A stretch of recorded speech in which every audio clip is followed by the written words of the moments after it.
Am I my brother's keeper? Yes, I am. Am I my brother's keeper? Yes, I am. Am I my brother's keeper?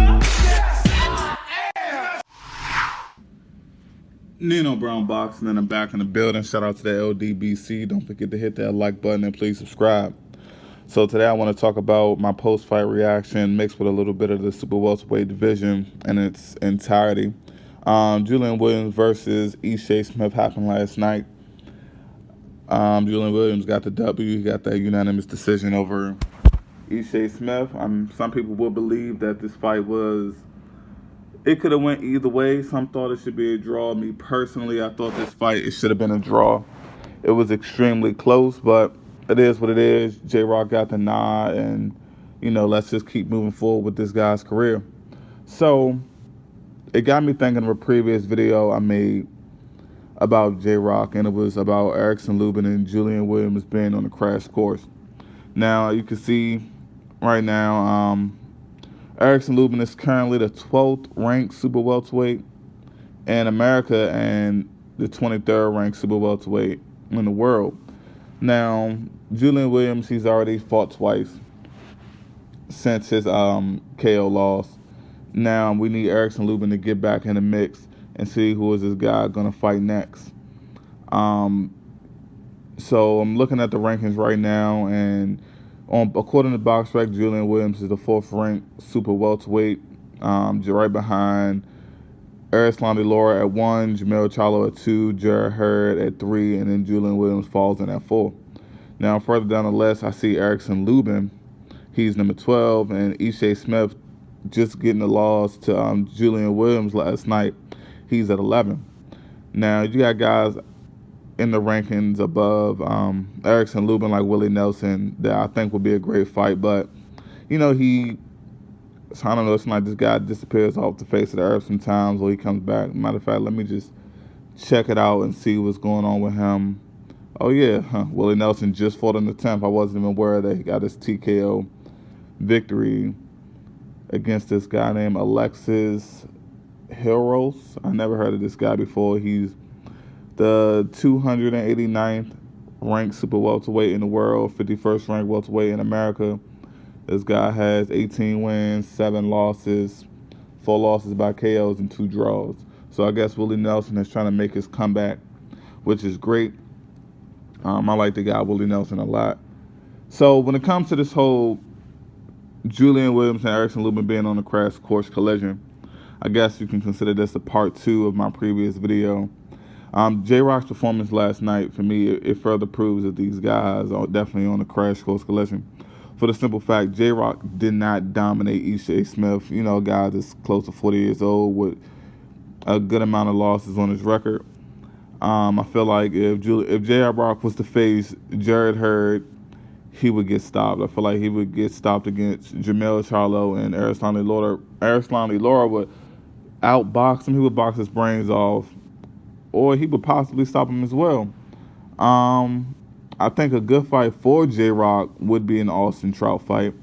I think Austin Trout would match up well. Hopefully, Austin Trout is his normal self in his last loss against Jermell Charlo. I'm sorry, his last loss against Jarrett Hurd didn't discourage him too much, with that being the first time that he's been stopped. You also have Charles Hadley,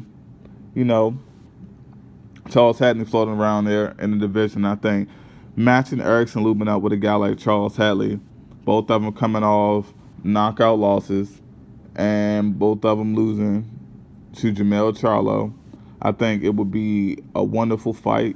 It put it like this: it will put Charles Hadley in a position, or JRock Lubin in a position, to get back into the mix of this super welterweight division, junior middleweight division, whatever you want to call it, and put them in a position to face JRock.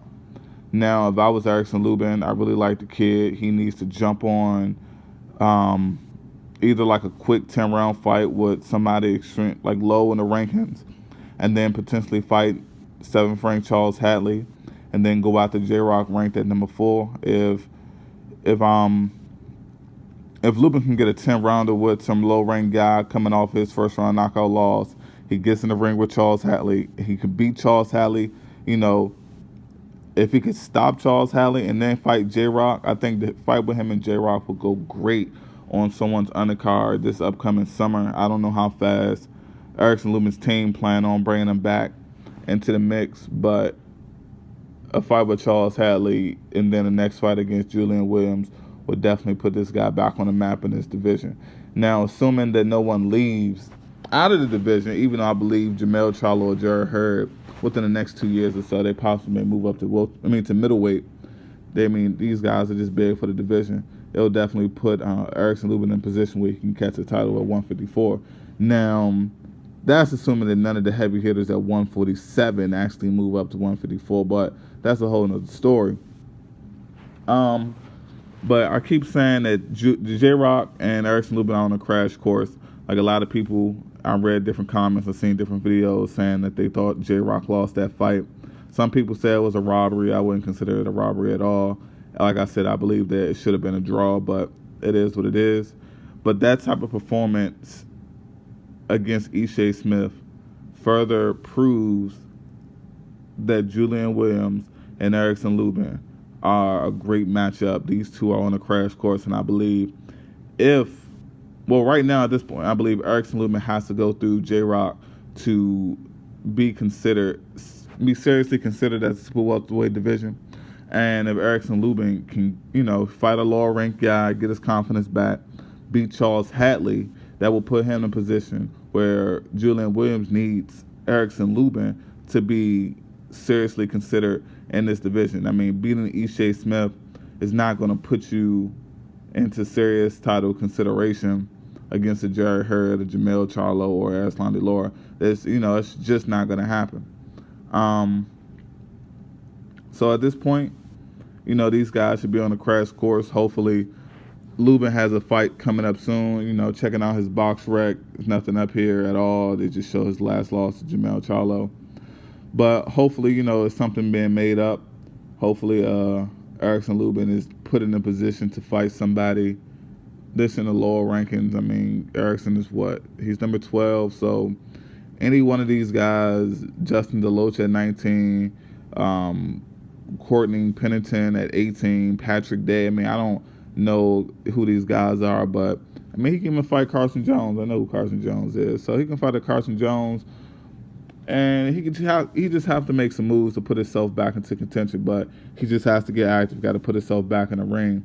And I still believe that Julian Williams and Erickson Lubin are definitely on a crash course. Now, what happens after they meet, I have no idea. Maybe Erickson Lubin, he shows a lot more discipline. He comes in the ring with more experience. He has an opportunity to add some different guys to his training camp and learn from some vets.